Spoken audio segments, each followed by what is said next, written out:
All right, everyone, this is Tim with Online Big Blue, bringing you the best in New York Giants sports talk and entertainment. It's Super Bowl weekend. It's exciting. I've always liked Super Bowl weekend. I've gone to 3 Super Bowls in total. I went to the 86 Super Bowl. I went to the 2000 Super Bowl, and I went to the 2007 Super Bowl. So, I've gone to a couple, and it's a good time. It's fun. It's exciting. And someone asked me a question, but before we get into that question, I wanted to just let everyone know that this Thursday, coming up at 9 p.m. Eastern Standard Time, and that is going to be Thursday, February 11th. I said I wouldn't do it right away, but I am doing kind of a quasi live stream.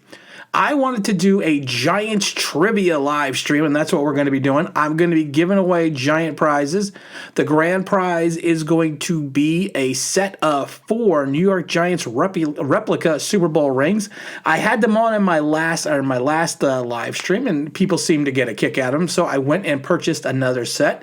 They come in the nice fake mahogany box, but they're actually really good replica rings, and if you have fairly large fingers like I do, they fit really well. They fit really nice. So we are going to be giving those away. We're going to be giving away some other prizes as well. And again, that is going to be this Thursday coming up, and that is the 11th and we're going to do it of course, on February 11th, and it's going to be 9 p.m. Eastern Standard Time.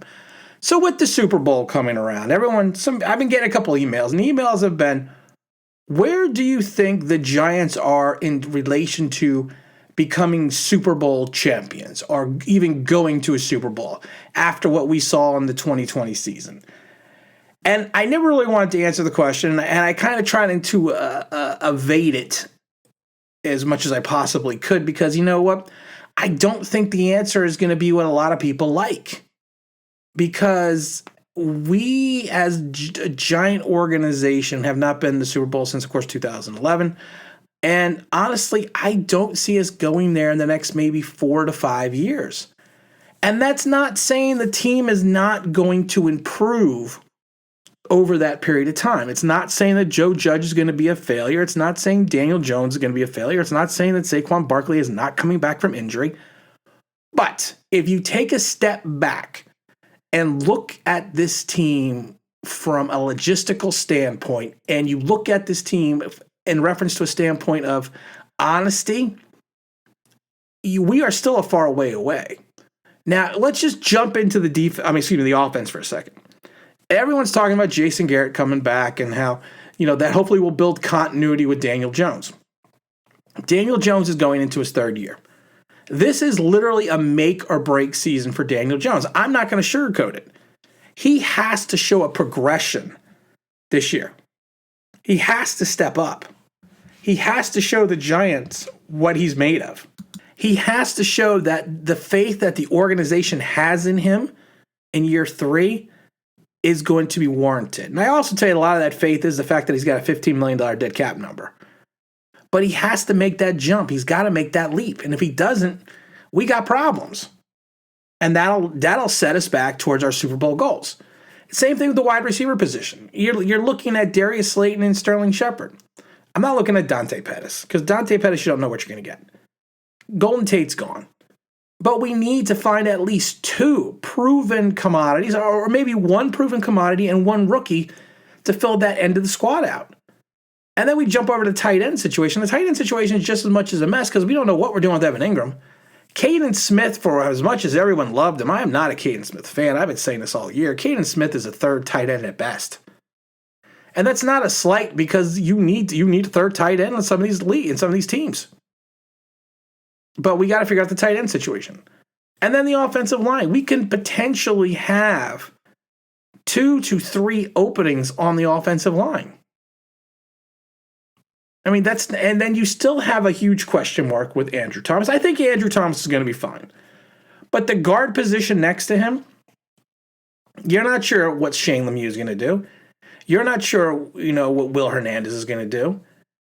They thought so highly at the center position of Nick Gates, they went out and signed the ex-Jet to a contract above what future contracts usually given out. So there is some trepidation, I think, in the Giants organization with Nick Gates, and maybe he can be better suited at another position. You don't know what's going on with Kevin Zeidler. We're getting rid of Cam Fleming. So our offensive line is going to be, in some ways, more of in flux than it was last year because we don't know what Matt's going to do. We don't know. We have a lot of question marks. And then we jump into the running back situation. Wayne Gallman's probably not going to be back. You got ACL. You got Barkley coming off an ACL. There are issues throughout the Giants' offense. There really are. I mean, there's no way to sugarcoat it. There's no way to go around it. There's just no way. And to me, there's just so many issues that you cannot logistically think to yourself, hey, you know what?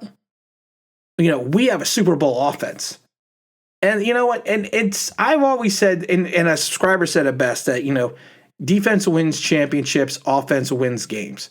And what I think he meant was that, once you hit into the playoffs, it's still a defensive league.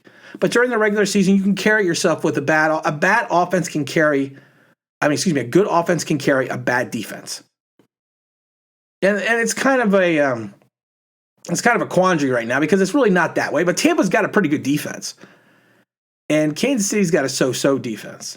I personally think Tampa's going to win, like I said, but I have an affinity towards Tampa because I work there. But I personally think that Tampa's going to win. But we have so many question marks still. And then you really have a question mark with the offensive coordinator. Is he the right guy for Daniel Jones? Do we need to get rid of him? I'm glad that he's coming back because, like I said, you want to have that consistency for Daniel Jones. The defense is another story. The defense, while there are issues, they are fixable through the draft and free agency, and they're not as many on the defense as there are on the offense. We still need to figure out the CB2 position. I mean, with Isaac Yiadom getting that bump because of that accelerator, because of the CBA, you got to get rid of Isaac. I'm not paying Isaac Yiadom over $2 million. He is not an over $2 million cornerback in this league. He's proven that. In Denver, he's proven that here. He can fill in well in spots, but he will get exposed. So we really need to find someone to go against James Bradberry, and James Bradberry is already going to be in year 2 of his contract. Same with Blake Martinez. And the linebacking core, we got to figure out what we're doing with the linebacking core, what we're putting around Blake. You cannot sit there and honestly say that Cam Brown, Carter Coughlin, and Tate Crowder are going to be the answer. You don't know. Nobody knows that. But we can find players in free agency right now to help build around Blake Martinez. And like I said, you may not always find a player that is a 26-year-old who's going to blossom, or a 26-year-old is going to come in here during free agency. You might have to bring in the guys in his 30s. And I've said this. You may even bring in a 30-year-old or a 32-year-old to be a stopgap for a couple of years. But we need to find some guys to put around Blake Martinez. And then we get into the defensive line. The defensive line is one of the strong suits of this team, of course. We got to figure out what we're going to do with Dalvin Tomlinson. You still have Dexter Lawrence. We have to figure out what we're going to do with Leonard Williams. You have O'Shea Ximines coming back. Austin Johnson, I don't know what they're going to do with Austin Johnson.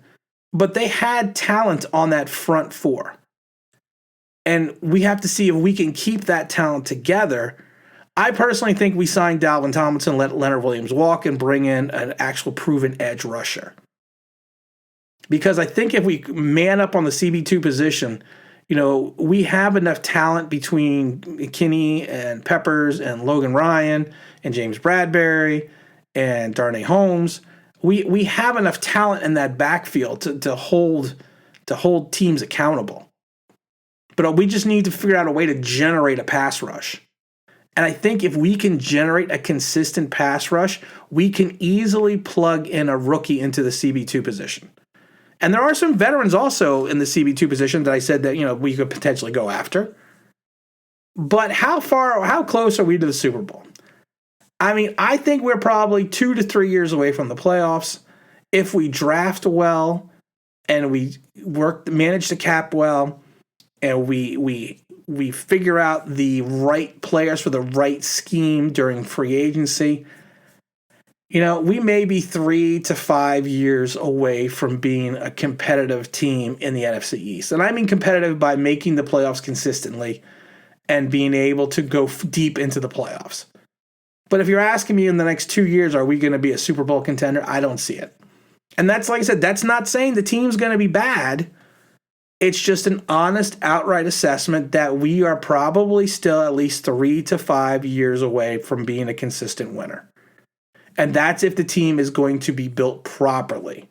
And that's if Dave Gettleman is the guy to build this franchise and move us forward. And again, this is Tim with Online Big Blue, bringing you the best in New York Giants sports talk and entertainment. And as always, if you could like, if you subscribe, if you can ring that bell, I think you know what that means, that'd be awesome.